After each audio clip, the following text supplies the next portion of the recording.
MLS-Touch tips from your Miami trainers. How to share one listing. With your MLS-Touch open, you can come to Map or Advanced Search either. Come into the area of interest, click on List. Find the property that you want to share. Select it. Share, send by SMS. You can send to the contacts that you have in Matrix, skip, and text to the contacts from your phone.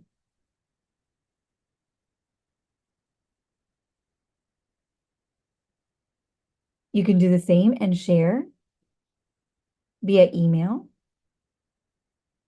and add the recipient and your message and select the language and click on send. Click send.